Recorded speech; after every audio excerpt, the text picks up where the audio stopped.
Subject general science, chapter number 5 inside the atoms म्हणजेच अणूचे अंतरंग. यामध्ये पाठीमागच्या तासाला आपण डाल्टन्सची थेअरी याविषयी, डाल्टन्स ॲटॉमिक थेअरी याविषयी डिस्कस केलं होतं. तर आज आपण Thomas plum pudding model of atoms याविषयी माहिती बघणार आहोत. म्हणजे थॉमसचं प्लम-पुडिंग मॉडेल ऑफ ॲटम्स म्हणजे अणुप्रारूप याविषयी आपल्याला माहिती बघायची आहे. प्लम जे आहे तर एक प्रकारचं ते फळ आहे. जसे की आपण केकला डेकोरेशन करण्यासाठी काजू बदामचा कसा वापर करतो, तसे हे प्लम एक प्रकारचं फळ असून ते कशा स्वरूपाचं दिसतं हे थॉमसने ॲटम्सच्या माध्यमातून किंवा ॲटम्स कसे दिसतात या माध्यमातून त्यांनी मांडलेलं आहे. तर त्यांचं बघूयात प्लम पुडिंग कसं आहे किंवा त्याचं अणुप्रारूप जे म्हणतो तर ते कशा स्वरूपाचं आहे हे बघूया. The plum pudding of model of atoms put forth by Thomas in the year 1904. तर बघा अणूचं जे अणुसंरचना करण्यासाठी किंवा अणूचं जे मॉडेल तयार करण्यासाठी थॉमस यांनी 1904 साली त्यांनी हे मॉडेल्स जे आहेत तर ते तयार केलं 1904 या साली. Is the first model of atomic structure. According to this model, the positively charged is distributed throughout an atom and the negatively charged electron are embedded. तर या ठिकाणी तुम्हाला काय सांगितलेलं आहे बघा. तर या मॉडेलनुसार जे पॉझिटिव्ह चार्ज, ठीक आहे, पॉझिटिव्ह चार्ज सगळ्यांना माहित आहे. पॉझिटिव्ह चार्ज म्हणजे धन, ठीक आहे,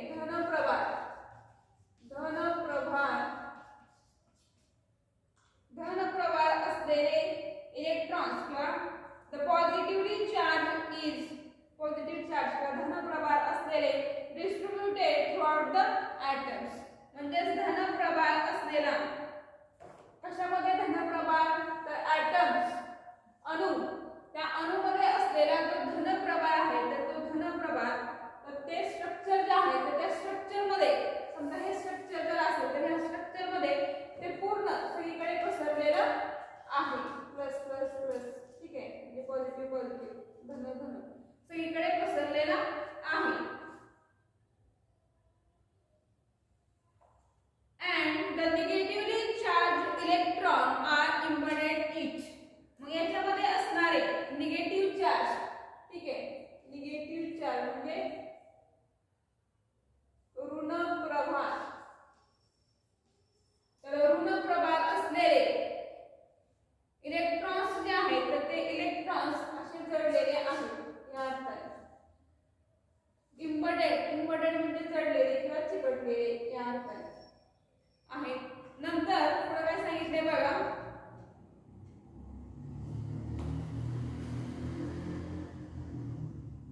the distributed positive charge is balance.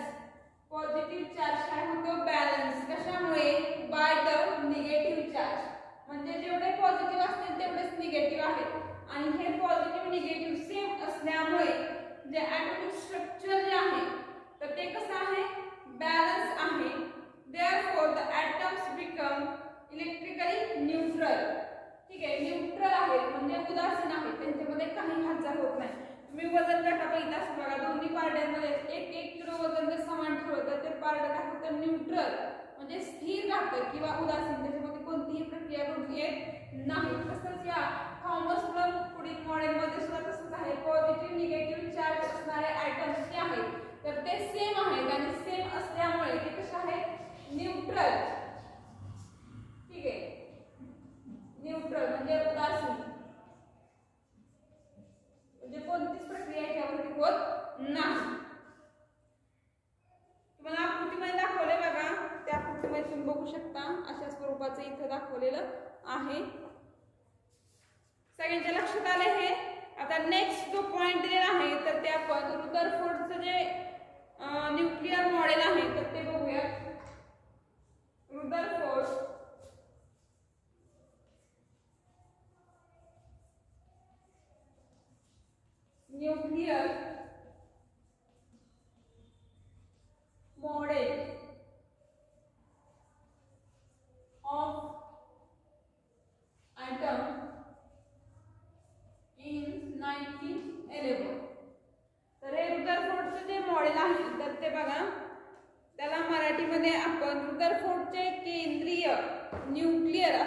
केंद्रीय अणुप्रारूप.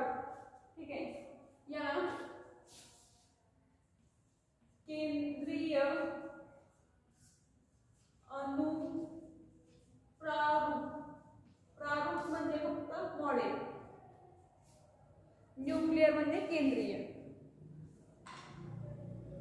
Rutherford studied the inside of atom by his celebrating scattering experiment and put forth the nuclear model of atom in the year 1911. तर बघा, हे रुदरफोर्ड जे आहे तर त्या रुदरफोर्डनी स्कॅटरिंगचा जो एक्सपेरिमेंट केला म्हणजे विकर्णाचा प्रयोग केला. तुम्ही एक अल्फा रेज, बीटा रेज किंवा एक्स रेज हे जे रेज ऐकले आहेत ना त्याविषयीच आहे स्कॅटरिंग.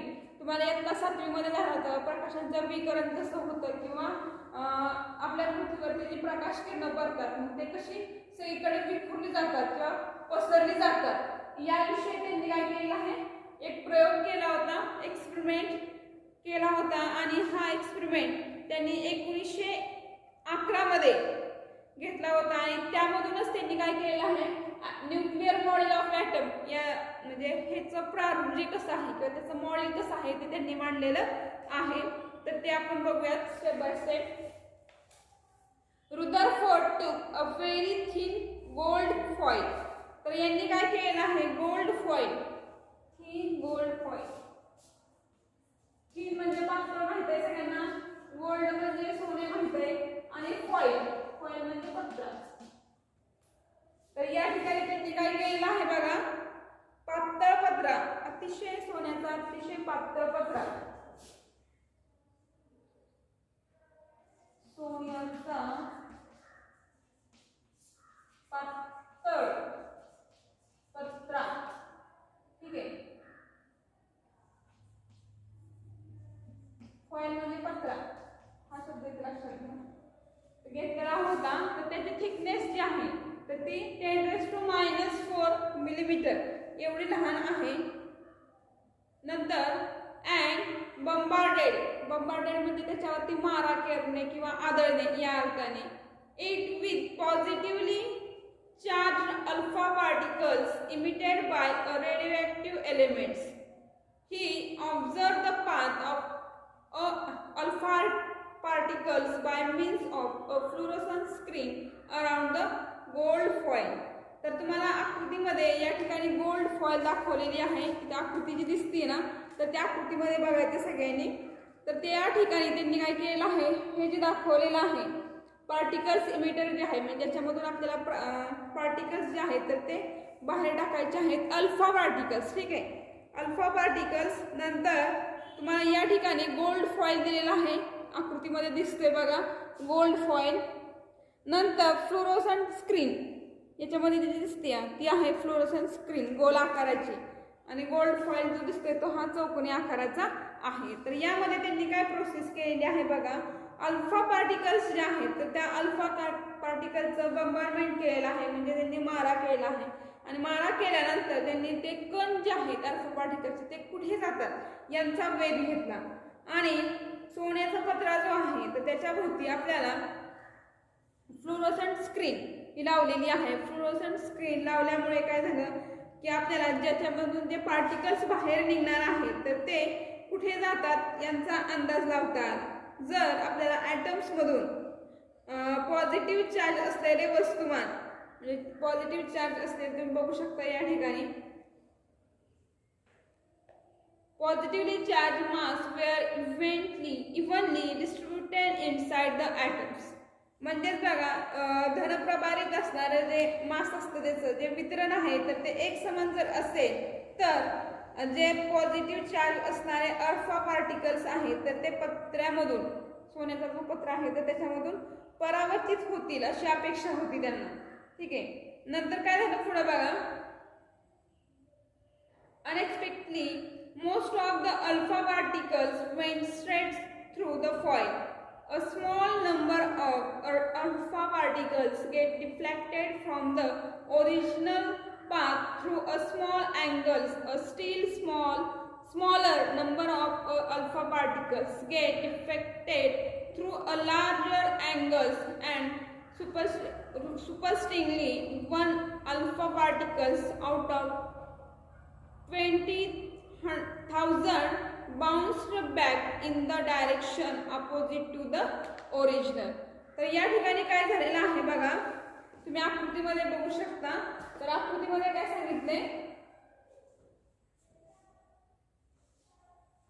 या ठिकाणी आकृती घेतली, हा सोन्याचं पत्र आहे, त्याच्यामध्ये ही फ्लोरोसंट स्क्रीन, इथे छोटेसे एक छिद्र ठेवलेलं आहे आणि या छिद्रामधून आरपार होतील असे या ठिकाणी काय केलेलं आहे, अल्फा पार्टिकल्स याच्यामधून बाहेर टाकलेले आहेत. ठीक आहे, अल्फा पार्टिकल्स. नंतर ही जी दिसते तुम्हाला आकृतीमध्ये ही आहे फ्लोरोसंट स्क्रीन.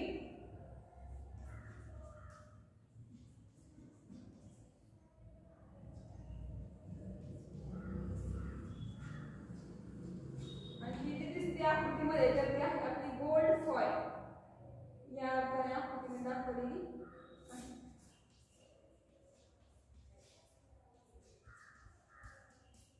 तर या इमिटर मधून अल्फा पार्टिकल्स मधून काय केलं आहे, अल्फा पार्टिकल्स जे आहेत तर ते असे एका दिशेने आपण सरळ सोडलेली आहे.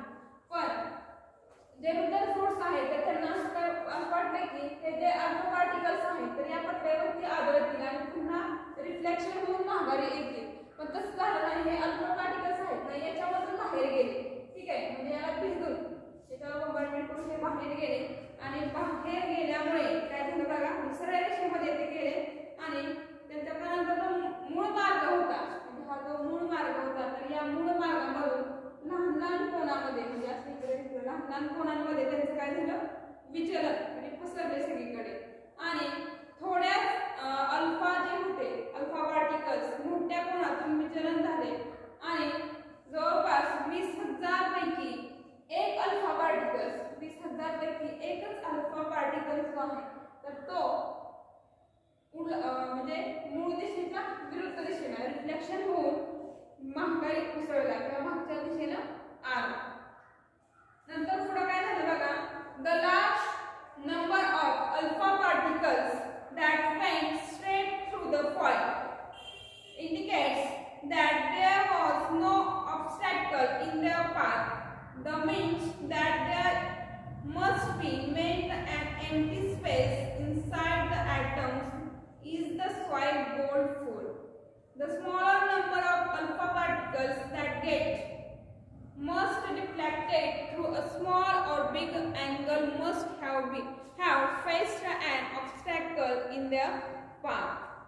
तर या ठिकाणी तुम्हाला म्हणजे मोठ्या संख्येने आरपार झालेले जे अल्फा पार्टिकल्स होते तर ते असे म्हणजे ते असं दर्शवत होते की त्यांच्या वाटेमध्ये कोणताच अडथळा नाही आणि सहज बाहेर पार पडलेला होता त्यांनी म्हणजे होतं. पण याचा अर्थ असा होतो की सोनं जे आहे तर ते कसं आहे सॉलिड स्टेटमध्ये स्थायी रूपपत्र असल्यामुळे अणूच्या आत बरीचशी जागा मोकळी असली पाहिजे असं त्यांचं म्हणणं होतं. हे सॉलिड पदार्थ असल्यामुळे काय झालं, स्थायी रूप आहे, स्थायी रूप असल्यामुळे याच्यामध्ये जागा शिल्लक राहिली आहे असा त्यांचा अंदाज होता. आणि जागा शिल्लक राहिल्यामुळे ज्या थोड्या अल्फा कणांचं अल्फा पार्टिकल्स होते ते लहान किंवा मोठ्या कोणामधून विचलन झाले असावे आणि त्यांच्या वाटेतला जो अडथळा होता तर तो अडथळा जो होता तर तो आला असावा असा अंदाज आहे. म्हणजे याचा अर्थ असा होतो की अडथळ्यास कारण असलेल्या अणूच्या पॉझिटिव्ह चार्ज असणारा किंवा जड भाग अणूचा मध्यभागी होता. आणि यावरून रदरफोर्ड यांनी पुढीलप्रमाणे जे न्यूक्लिअर मॉडेलचं जे आहे कशा स्वरूपाचं असतं तर त्याचं केंद्रीय प्रारूप मांडलेलं आहे. तर तुमच्या लक्षात येते का, आपण अल्फा पार्टिकल सरळ रेषेत नेले आणि त्या पत्र्यामधून ते पुढे गेले. पत्र्यामधून पुढे का गेले तर पत्रा हा सॉलिड स्टेट मध्ये होता, स्थायू पदार्थ होता आणि स्थायू पदार्थ असल्यामुळे त्याच्यामध्ये असणारे पत्र्यांमध्ये असणारे जे कण होते तर तिथं त्या कणांमध्ये थोडीफार जागा शिल्लक असल्यामुळे ते बाहेर असे सरळ गेले. पण ज्या ठिकाणी ते बाहेर जाण्यासाठी त्यांना जागा होती किंवा अडथळा निर्माण होता तर ते काय झाले, पुन्हा माघारी आले. तुम्ही